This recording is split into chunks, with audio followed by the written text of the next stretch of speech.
Ես ողջունում եմ մեր բոլոր ռադիոլսողներին եւ ռադիոդիտողներին, դուք միացել եք Գործարար ալիքին, մեր եթերում շարունակում ենք պաշտոնականից դուրս հաղորդումների շարքը, հիշեցնեմ, որ հաղորդումը իրականացնում ենք Պետական եկամուտների կոմիտեի հետ համատեղ, տաղավարում աշխատում է Ալբերտ Ավետիսյանը, իսկ իմ այսօրվա հյուրն է Պետական եկամուտների կոմիտեի վարչարարության մեթոդաբանության եւ ընթացակարգերի վարչության ընթացակարգերի բաժնի գլխավոր հարկային տեսուչ Իրինա Վարդանյանը, բարև ձեզ։ Բարև ձեզ։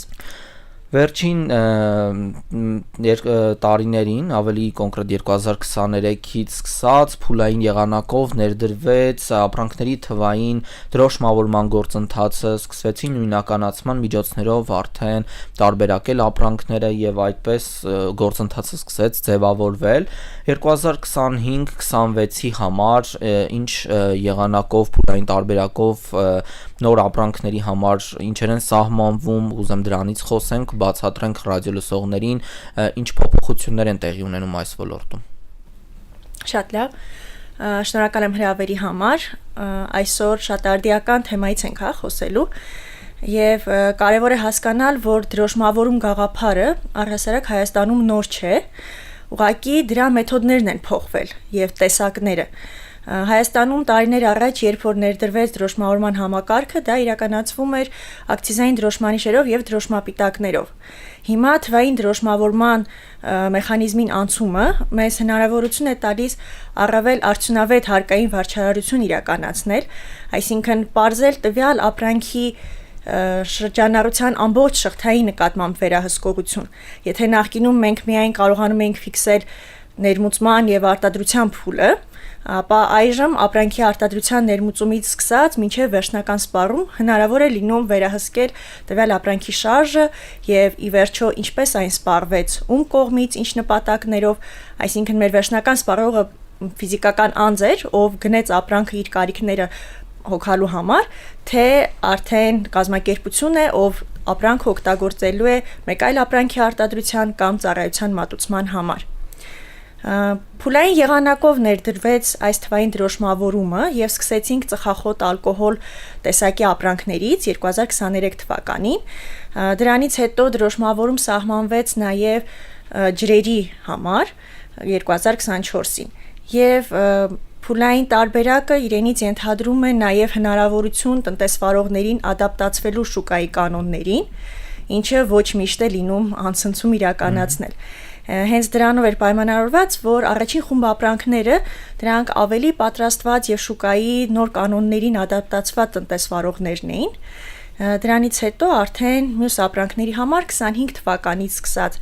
սահմանվեցին ժամկետներ։ Եթե կան օրինակ ժամկետները,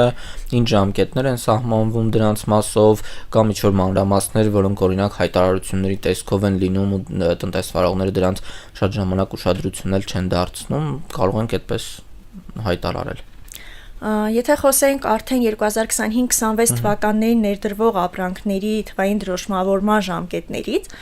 ապա սկզբում առանձնացվել էին 4 հիմնական ժամկետներ. 25 թվականի մարտի 1, հունիսի 1, սեպտեմբերի 1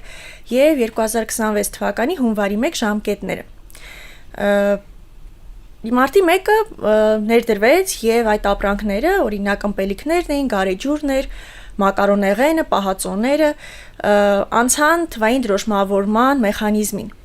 Ժամանակը ցույց տվեց, որ տնտեսվարող սուբյեկտների արտադրական կարողությունները, բիզնես հնարավորությունները,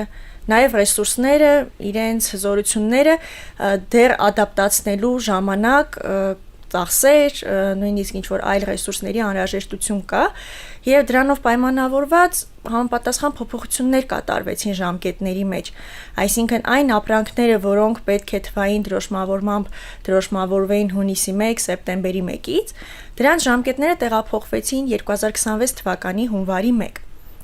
Այսպիսով մենք ունենք մեծ խումբ ապրանքներ, որոնք թվային դրոշմավորման անցնելու են 2026 թվականի հունվարի 1-ից։ Դրանցից կարող ենք թվարկել կաթնամթերքը, մսամթերքը, երշիկը, դեղերը, վիտամինները, կոսմետիկ պարագաները, ներկեր, լաքեր, նավթամթերք եւ այլն։ Նույնականացման միջոցով տվյալ ապրանքները, որոնք պիտի սկսեն նույնականացվել, ներմուծող ընկերությունները, արտադրող ընկերությունները ինչ քայլեր պիտի անեն այս փուլում։ Դրոշմավորման պարտավորություն կրողները այն կազմակերպությունները եւ անհատ ձեռնարկատերերն են, ովքեր իրականացնում են դրոշմավորման ենթակա ապրանքների արտադրություն կամ ներմուծում։ Այս տնտեսվարողները նախ պետք է իմարկ կազմակերպության հետ կնքեն պայմանագիր դրոշմավորման ծածկագրերի տրամադրման մասով եւ նրանց համակարգում գրանցվելուց հետո ներկայացնեն համապատասխան հայտ։ Այնտեղ նշվում է, թե ինչ ապրանքների համար է դրոշմավորման ծածկագրերը անհրաժեշտ, ինչ քանակով եւ այլն։ Այդպիսի հայտերի բավարարումից հետո դրոշմավորման օպերատորը նրանց տրամադրում է թվային եղանակով արդեն դրոշմավորման ծածկագրեր, որը տնտեսվարող սուբյեկտը արդեն ինքն է որոշում ինչ եղանակով զետեղի դրոշմավորման ենթակա ապրանքի վրա։ Այսինքն դա կարող է լինել ինչպես տպագրելու, օրինակ ապրանքի փաթեթավորման մաս կազմող նկարի տեսքով, հա, QR կոդը։ Այնպես էլ փակցնի դա որևէ պիտակի վրա ու այդ պիտակը արդեն զետեղի դրոշմավորման ենթակա ապրանքի վրա կամ շատերը նաև ընտրում են լազերային փորագրության տարբերակը արդեն ըստ տնտեսվարողի ցանկության, կարողությունների եւ հնարավորությունների, չէ՞ որ ապրանքն էլ ունի իր առանձնահատկությունները, նույն տեսակը հնարավոր չի կիրառել տարբեր ապրանքների համար։ Այստեղ ոնց որ տնտեսվարողները ազատ են իրենց ընտրության մեջ։ Արդեն ապրանքի վրա դրոշմավորման համապատասխան կոդը փակցնելուց հետո անհրաժեշտ է նաև համակարգում գրանցումներ կատարել այդ կոդի վերաբերյալ։ Դա շարունակական բնույթ է, որպեսզի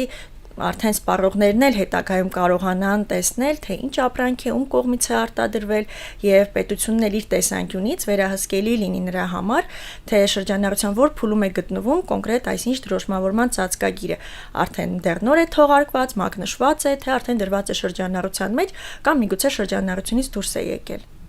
Ըստ կառավարության որոշման 2026-ի հունվարի 1-ից դրոշմավորման ենթակա են լինելու դեղեր, վիտամիններ, կոսմետիկա, այս արտադրանքները։ Ինչով է պայմանավորված հենց այս արտադրանքների ընտրությունը 2026-ի համար։ Տեսեք, նախ պիտի մի բան հիշենք, որ այս ապրանքները ի սկզբանե դրոշմապիտակներով դրոշմավորման ենթակա ապրանքներ են, այսինքն նրանց համար նոր ինչ-որ պայման չի ստեղծվում, այնպես չի, որ դրանք դրոշմավորման ենթակա չէին ու մենք որոշել ենք, որ պիտի հունվարի 1-ից դրոշմավորվեն, ուղղակի փոխվել է դրոշմավորման տեսակը, մինչև այժմ էլ նրանք կարող են դրանով դրոշմավորվել, սակայն պարտադիր պահանջը գործելու է 26 թվականի հունվարի 1-ից։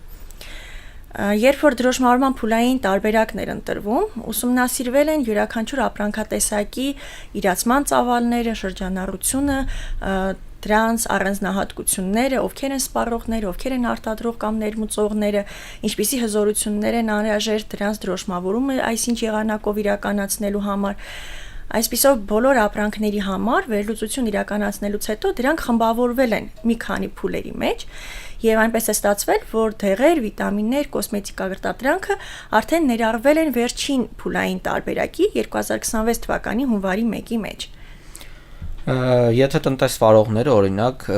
հունվարի 1-ից չանցնեն կամ ինչ որ խնդիրներ առաջանան եւ չկարողանան անցնել այս փուլային տարբերակով մակնշմանը, դրոշմավորմանը, ինչ սահմանափակումներ կան, ինչ պատասխանատվություն է ենթադրում այս գործընթացը։ Տեսեք, մենք խոսում ենք, որ այսպիսի դրոշմավորումով փոխարինումը, հա, մի տարբերակից մյուսին անցումը կատարվում է նաեւ դրանց արդյունավետության բարձրացման համար։ Հիմա մենք ունենք նաև այնպիսի անցումային դրույթներ, որ եթե այս ապրանքները դրոշմավորման ենթակա են, չէ, դրոշմապիտակներով ու դրանից հետո պիտի անցնեն թվայինի, լինում են տնտեսվարողներ, ովքեր ունեն արդեն իրենց մոտ դրոշմապիտակով դրոշմավորված ապրանքներ։